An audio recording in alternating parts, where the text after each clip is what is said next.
Hello friends, welcome to my YouTube channel Mathpedia. अगर आप मेरे चैनल पर नए हैं तो चैनल को सब्सक्राइब करना ना भूलें। साथ ही वीडियोस पर अपना लाइक कमेंट दीजिए और वीडियोस को शेयर कीजिए। आज हम स्टार्ट कर रहे हैं क्लास 10 से एक्सरसाइज 17 केंद्रीय प्रवृत्ति के माप।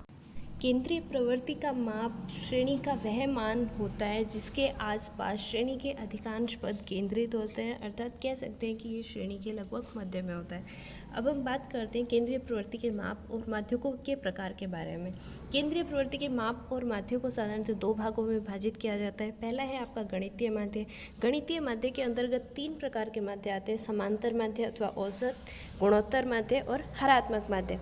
आपको केवल समांतर माध्य अथवा औसत के बारे में इस अध्याय में अध्ययन करना है।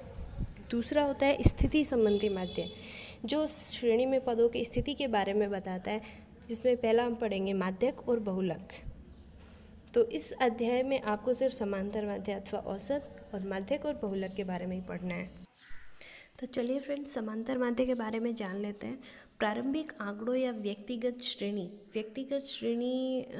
कहें तो अगर मतलब कुछ आंकड़े आपको दिए गए, कुछ संख्याएं आपको दी गई हैं, उनका समांतर माध्य प्राप्त करने के लिए उन सभी आंकड़ों का योग करके उसमें कुल आंकड़ों की संख्या का भाग दिया जाता है। इसे औसत भी कहते हैं। अर्थात यदि समांतर माध्य का सूत्र लिखें तो आंकड़ों का योग बटा आंकड़ों की संख्या।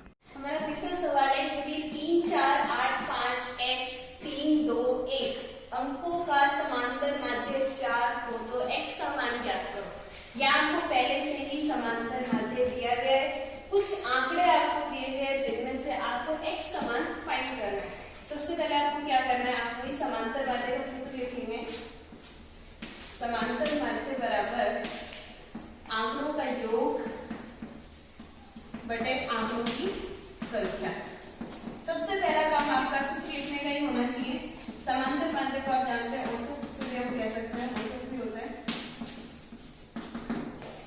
समांतर माध्य की जगह आप समांतर माध्य को जब फाइंड करना होता है तो ये ऐसे ही चलते रहते हैं। आपको सवाल में दिया गया कि समांतर माध्य 4 है, तो समांतर माध्य की जगह आप लिखेंगे 4 बराबर का निशान आंकड़ों का योग।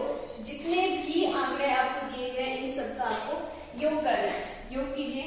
3 + 4 + 8 + 5 + x + 3 + 2 + 1 बटा आंकड़ों की संख्या। मतलब आपको इसको काउंट करना है, कितने आंकड़े हैं? 1, 2, 3, 4, 5, 6, 7, 8। टोटल आपके पास 8 आंकड़े हैं, तो आंकड़ों की संख्या की जगह आप क्या लिखेंगे? 8। इधर से आप जानते हैं क्रॉस मल्टीप्लाई या वजन आप कर सकते हैं। 8 का 4 से गुणा होगा, इधर क्या हो गया? 32। इन संख्याओं को आप जोड़ लीजिए। 4 3 7, 8 15, 8 20, 3 23, 2 25 और 1 26। संख्याओं का जोड़ क्या हुआ है? 26 और प्लस में x हमारा एक्स्ट्रा बच जाएगा, क्योंकि x क्या है? चर है जो कि संख्या में जुड़ता नहीं है। यहाँ से आपको x का मान फाइंड आउट करना है। सीधा सीधा 26 को आप पक्षांतरण कर देंगे तो 32 - 26 बराबर 6।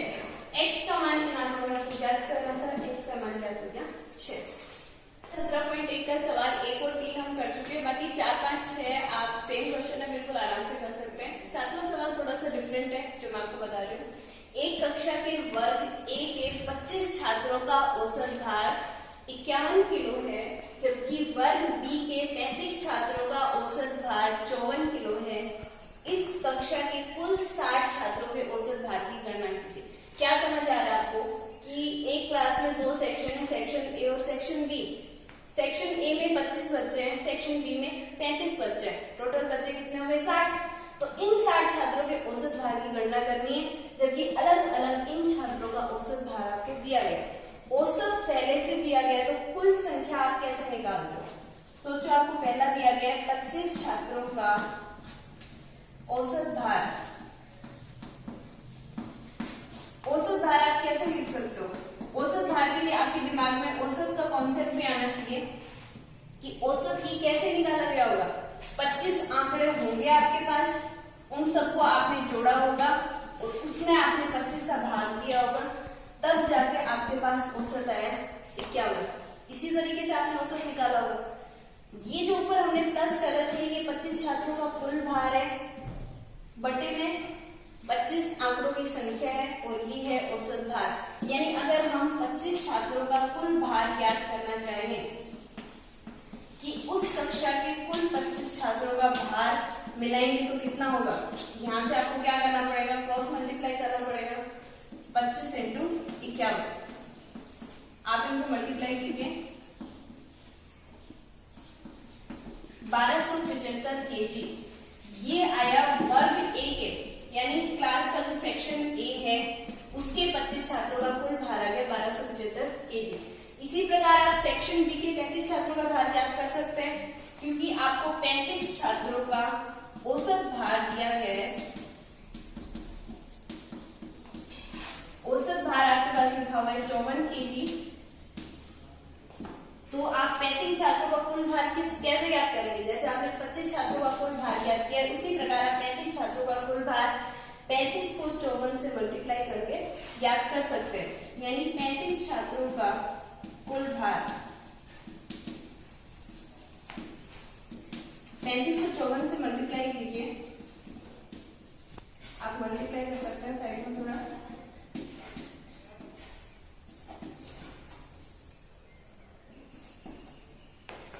ये है आपके पास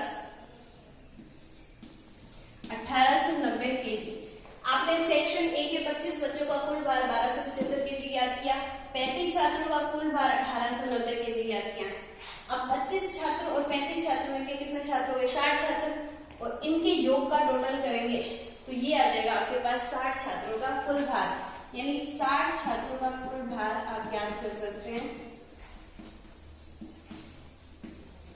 कैसे ज्ञात करेंगे, पहले 25 छात्रों का भार लिखिए 1275, उसमें जोड़िए 35 छात्रों का भार यानी 1890, और ये आपके पास हो गया टोटल 60 छात्रों का कुल भार। इसको प्लस कीजिए आप, 3165 kg, ये आपके पास आ गया टोटल 60 छात्रों का कुल भार। सवाल आपको पूछ रहे हैं 60 छात्रों के औसत भार की गणना कीजिए। औसत भार कैसे निकालते हो, अभी तक आपने पढ़ा कि कुल आंकड़ों का योग बटे आंकड़ों की संख्या, औसत निकलेगा। तो 60 छात्रों के कुल भार में अगर आप छात्रों की संख्या का भाग दे देते हैं तो आपको औसत प्राप्त हो जाएगा। यानी आप लिख सकते हैं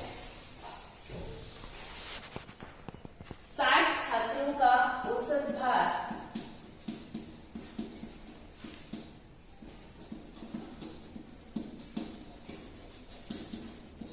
औसत भार बराबर कुल भार बटा छात्रों की संख्या। कुल भार आपने कितना निकाला, 3165 kg, और इसमें आपने भाग दिया 60 का। अब जो भी आपका आंसर आएगा वो आपका क्या हो जाएगा, औसत भार। आप भाग दीजिए, 6 × 30, 6 × 12, 4 बजे 6 × 42, 3, 6 × 30, 52.75 kg। ये आपका आ गया टोटल 60 छात्रों का औसत भार 52.75 kg। आई होप आप सभी को वीडियो पसंद आया होगा और समझ पे आया होगा। अगर कहीं भी किसी को प्रॉब्लम हो तो मुझे कमेंट कीजिए, मैं आपकी प्रॉब्लम का सॉल्यूशन करने की पूरी कोशिश करूँगी। मिलते हैं नेक्स्ट वीडियो में नेक्स्ट नए टॉपिक के साथ, तब तक के लिए टाटा बाय बाय।